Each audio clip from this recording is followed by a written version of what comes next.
Good morning. The Lord be with you. Let us pray.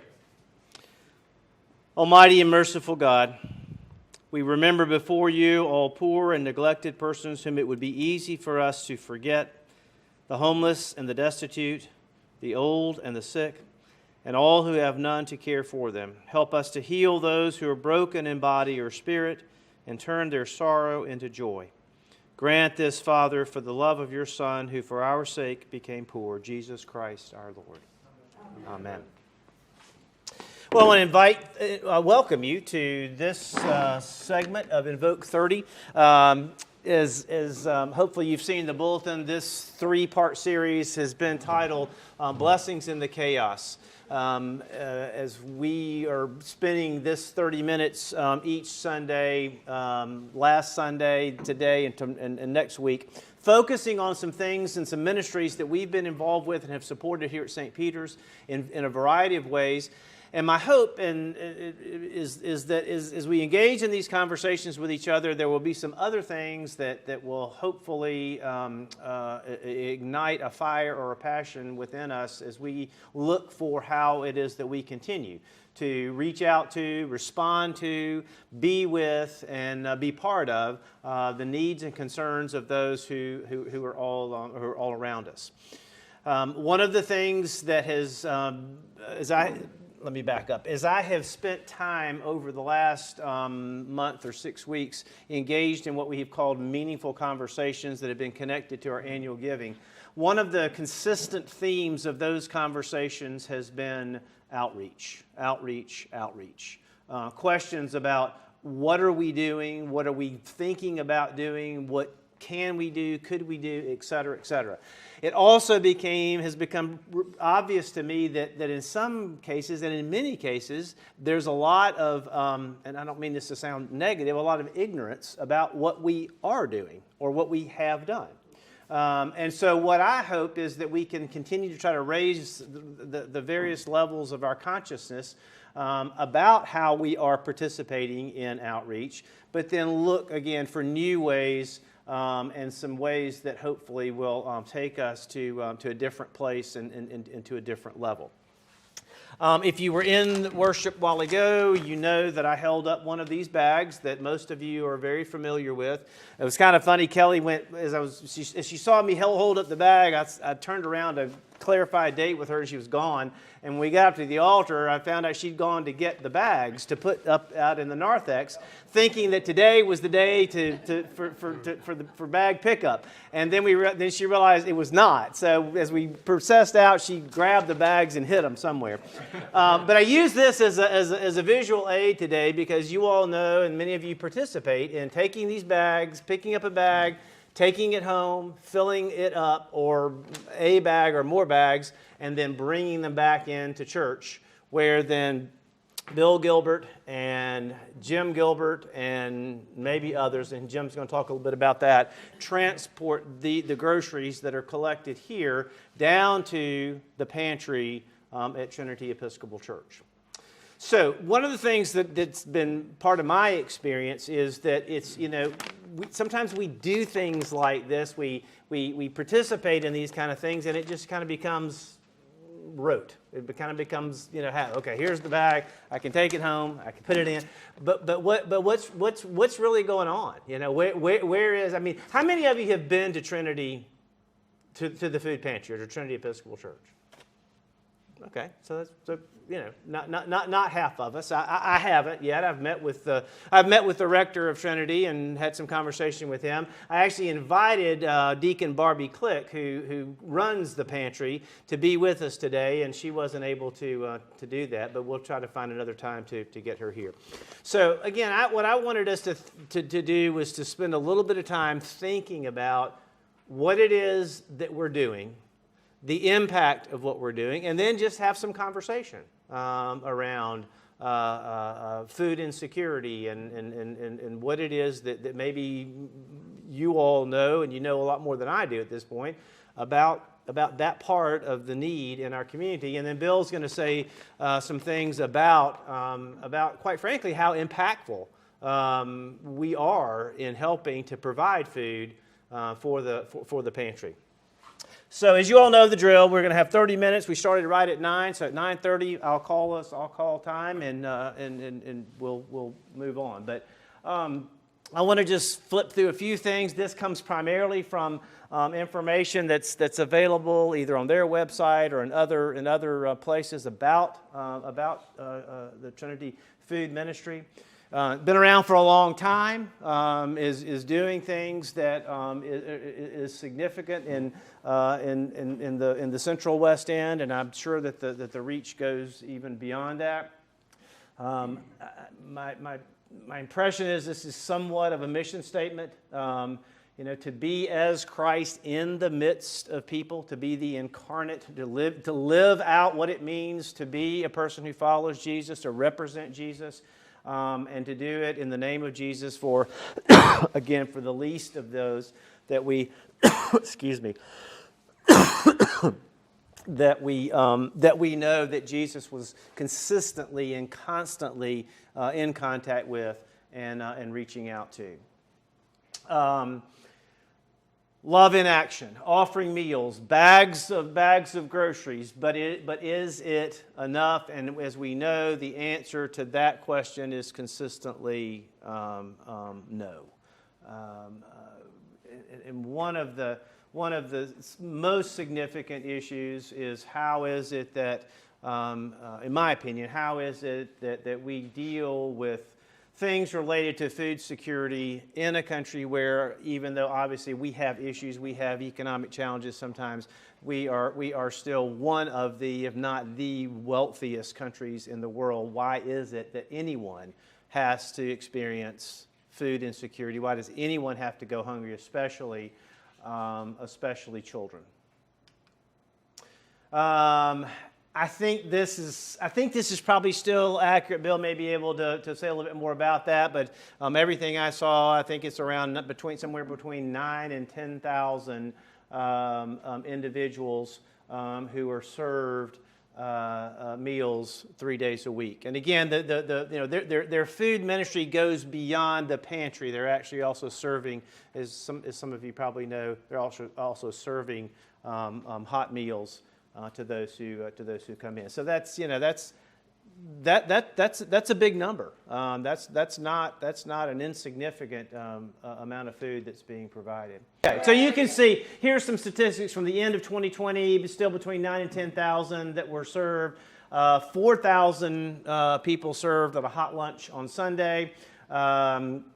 They were fortunately able to continue to provide the same level of service and responsiveness when the pandemic was when it was at its height. And then, obviously there are people from not just St. Peter's, but from other Episcopal churches, and I would assume probably churches of other stripes. Is that right, Bill? Yes. Who participate and help to support the work of the pantry. Okay. And again, I think that one of the things that is so critical in this is how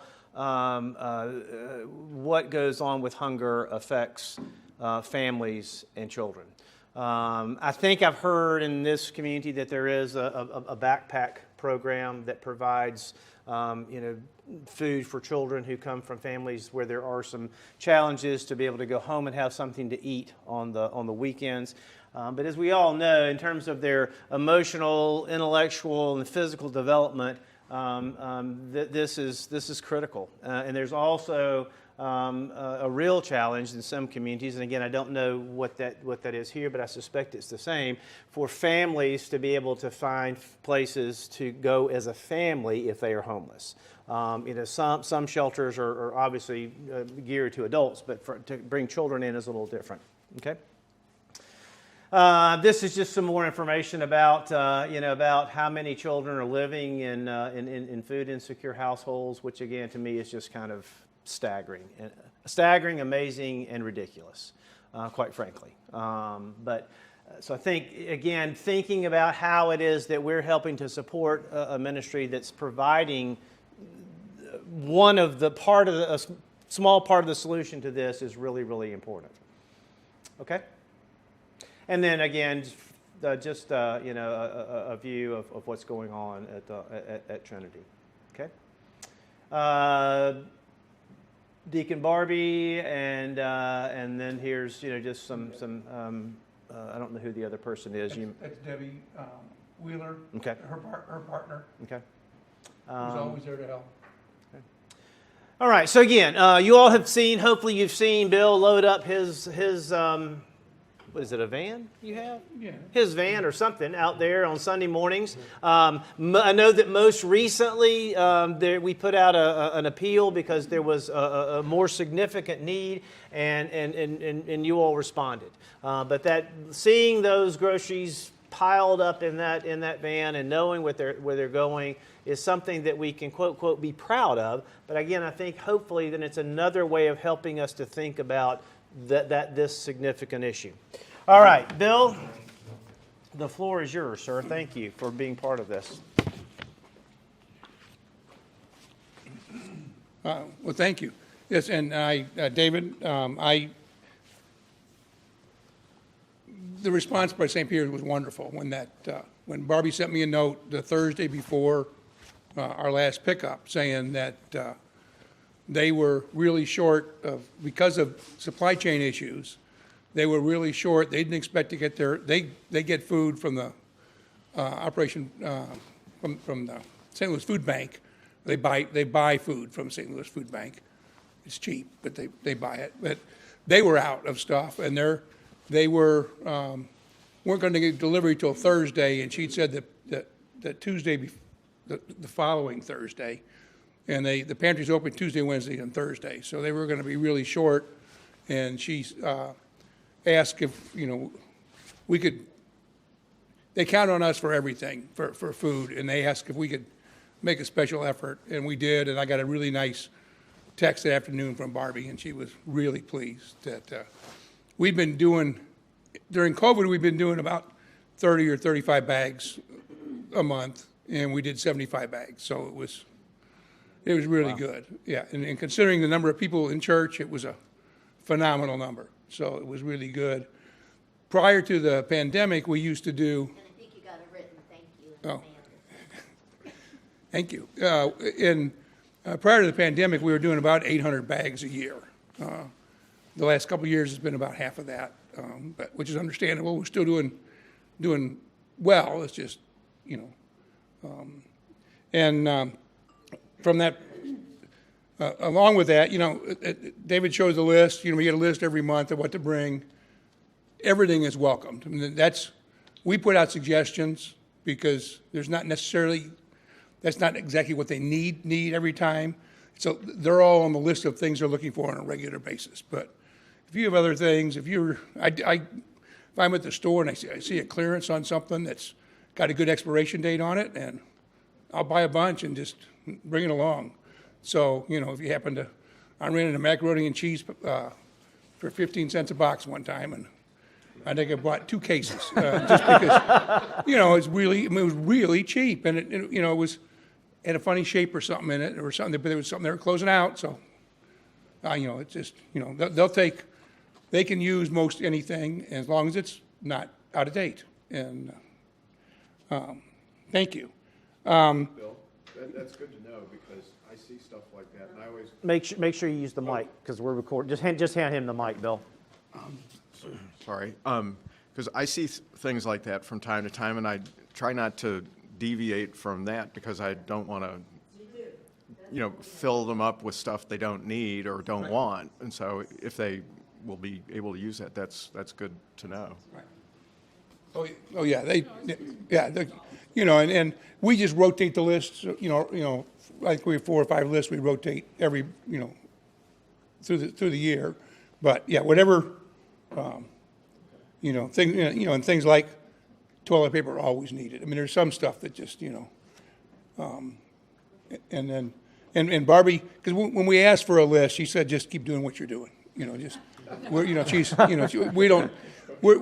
They're happy with what we provide, and it's really good.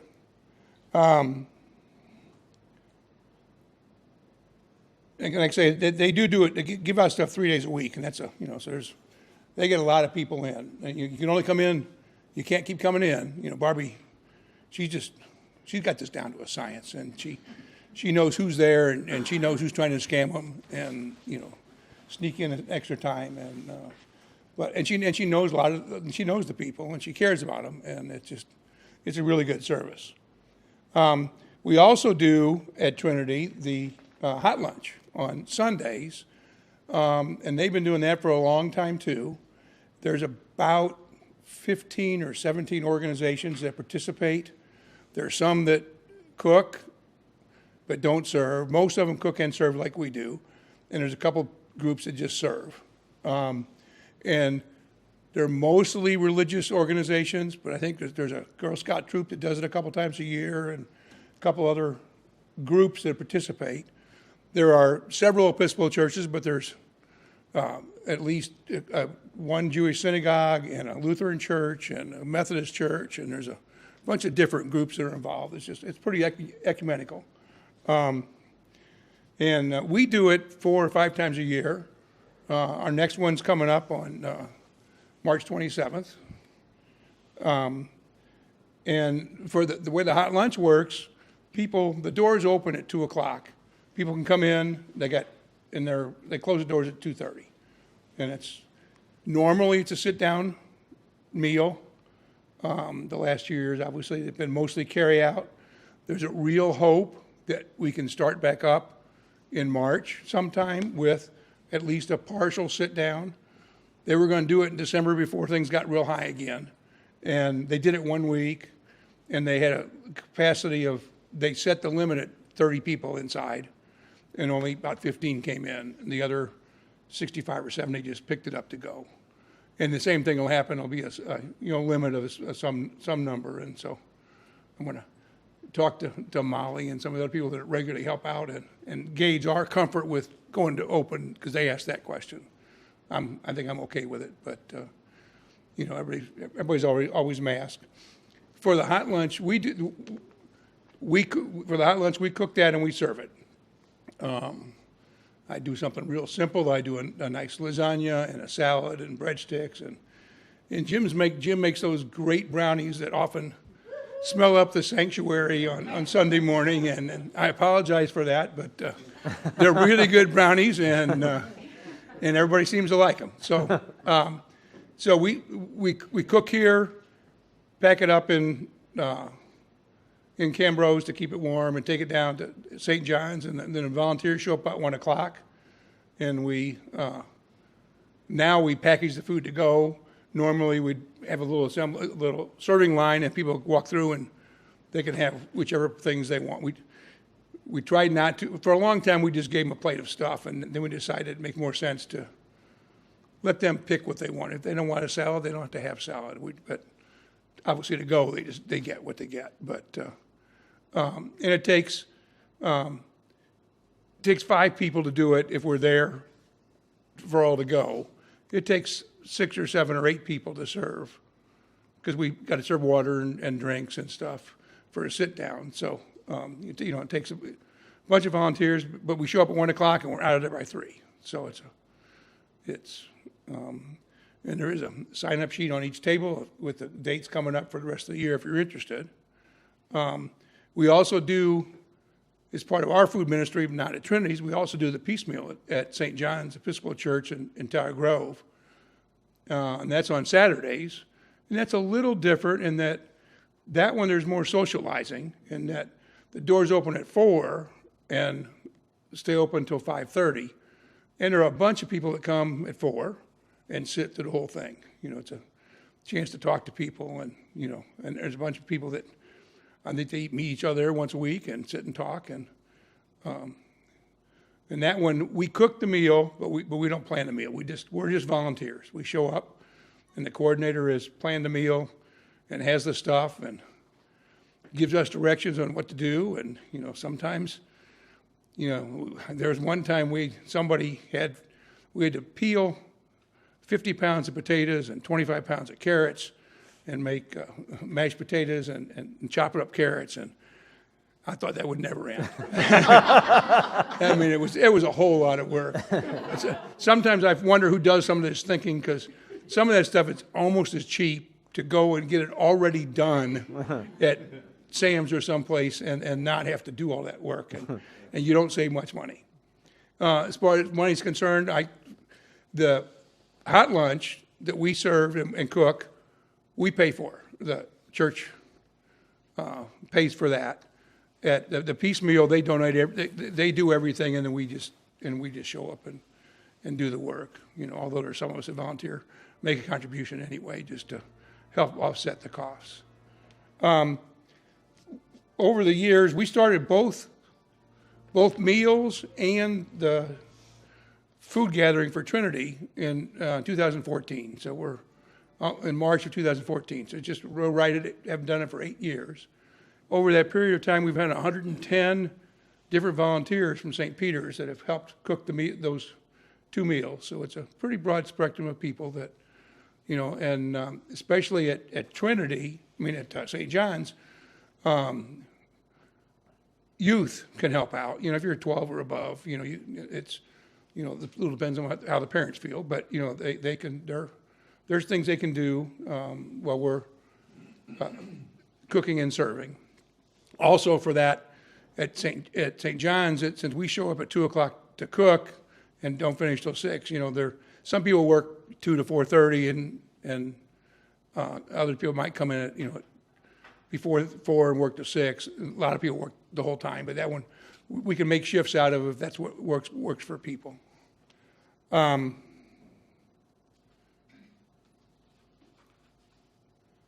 The other thing which we do, we've been involved twice, I think, now at Trinity, is they're doing, and it's the information about the thing that came out this week. Everybody got it at home.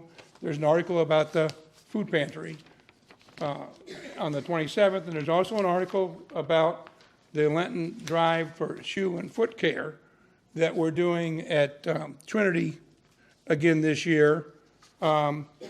That about 3 or 4 years ago, Barbie started on Monday, Thursday, inviting people in, and she was washing their feet, like Jesus did. And she was washing their feet, for people that are homeless or near homeless. Most of the people they deal with are not truly homeless, but they're living somewhere, and it may be substandard, but they're outside a lot. There aren't too many. We do see people when we go to the hot lunch that come in with all their possessions, in a grocery cart or whatever. But mostly it's people that just are down on their luck and aren't doing well. But they're walking all the time, and shoes are really important. And in 19, is that what it was? In 2019, we did a shoe drive and got like 60 pairs of shoes that we collected for them to give out. And so we're doing that again. We're asking for tennis shoes, athletic shoes.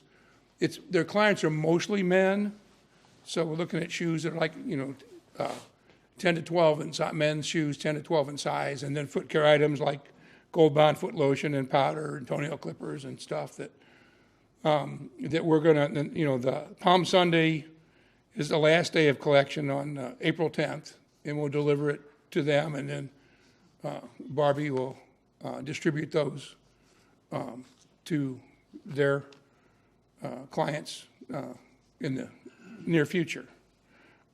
So there's an article again about that in the Lenten piece, and so. How about women's shoes or children's shoes or slightly used? If there's some that are really in good shape. They do have some women's clients, not a lot, but they do have some. But again, they ought to be. These need to be walk-around shoes, athletic shoes, that kind of thing, so not dress shoes. Not yes, ma'am. Barbie was very specific with us, with what she wanted. Okay. And so we put in the materials exactly what she asked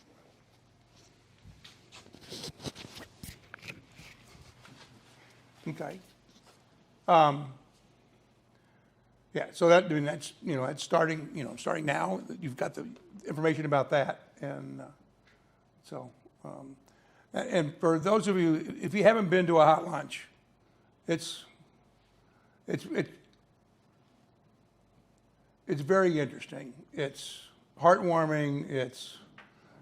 You feel real good about doing it. It's, Paige has been, Alan's been, Molly's been several times.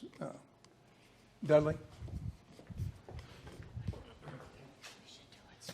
What are they doing to move them into a more secure place? Do we connect with agencies or, this isn't something, Yes. we're not patchwork, but I would like to see them be offered the opportunity to find secure housing or some sort of supportive. Life. Barbie has a huge referral system of sending people other places. At the food pantry, that's open Tuesday, Wednesday, and Thursday. On Thursday, there's a nurse there that does, can do vaccinations and just do basic health care, talk about diet, and that's there. And it's all free. Obviously during COVID, they've been pushing vaccinations really hard, but they've also, that's why the foot care stuff. That's why they're more worried about. It's not just food. They are trying to worry about the whole situation. It's but also they can refer people. They don't. Trinity doesn't have any special programs, and it's one of these things. We're all got to work together to try to refer people to the right places to get work done. It's not always fun being the timekeeper, but somebody has to do that. We've only got a couple more minutes, so just want to see if there's some other thoughts that you have as you've listened to this. First of all, Bill, I've known you a long time. I didn't know this whole picture until today. I read all the information. I want to thank you, and I'm sure everybody else would, for your devotion to doing this for so many years every week, and then really impressive. I mean, I'm here all the time, and this is the most informative talk I've ever heard about this. It makes me cry, but it makes me want to do more. And I think if you, at some point, everyone should hear this. Not, people aren't watching every week. And in a church service sometime, when we have a full house of people, if they heard what you said in a short form, because we don't want to take away from the sermon, but people are going to think more about picking up that bag, because I see a lot of people that don't do it, and they're just preoccupied. But this is so heartwarming. I'm never going to leave here without that bag. I mean, I'm going to come back, and I think there's probably a lot more people like me. They're going to say the same thing. Well, good. But thank you so much. Well, good. And as a corollary to that, as I said, they'll take anything. I've had people come up to me and say, I didn't get a bag last week. I didn't know what to bring. Yeah. Just bring. Yeah. Just bring. Yeah. I think that was the key thing I took out, is you can bring. If the list doesn't look, if you don't, you can bring anything, which is huge to know. That, because I get toothbrushes from the dentist. Well, and I want to bring them. Yeah, it's probably not legal, but with my Medicare Advantage, I get to buy. You get so much money to spend on stuff that I don't need. That I've already got all the stuff I need. I've got I can measure everything that exists now. So I just I buy a few extra toothbrushes and they just go in the pot. So. Yes, echoing Connie, thank you. We see you do this every, month, and we're all grateful. It's also good to hear about you can bring extra stuff, because I'm constantly slipping toothpaste into the bag on my non-toothpaste weeks. But one other thing just about volunteering, a lot of the high school kids have a community service requirement, and this is a very easy and really meaningful way for them to get involved and come. And when our girls have done it, they've come away in tears, because giving somebody a meal is just an incredibly moving thing. So I would encourage that to also be promoted as well. All right, y'all are killing me this morning, but one more. This is just my thought. If you doubt any of this, go down there on Tuesday and see the line that comes out of the door, around the corner, for people waiting. My mouth fell open the first time I saw that. Just drive by. Can I ask, is 12 the minimum age? Is 12 the minimum age? Okay. No, There's not a set minimum. there's not a set, for, Wouldn't want to bring a toddler. but for St. John's, if you're, especially if you're going to be there with them, Yeah. then that's, yeah. I mean, if we're talking about the youth, a group of youth coming, then maybe we ought to have but if a parent's bringing a child and feels comfortable with that child being there at St. John's, I'm okay with it. If you know anything about the ministry of a deacon in our church, one of the things that a deacon vows to do when they're ordained is to represent the needs and hopes and concerns of the world to the church. And I also want to just commend Jim. He's not a deacon, but he's helping us to do that through this particular ministry. So, Jim, thank you, and thank you all for participating in this. I do have to call time. And Bill, I'm sorry, Bill. And then we will continue to have these kinds of conversations. Next week, we're going to be focusing on ECM. It's actually the day when they're having, we're asked as a diocese to focus on the work of ECM, and we will have someone from there, one of their chaplains, who will be a part of Invoke 30. Thank you all for being part of this.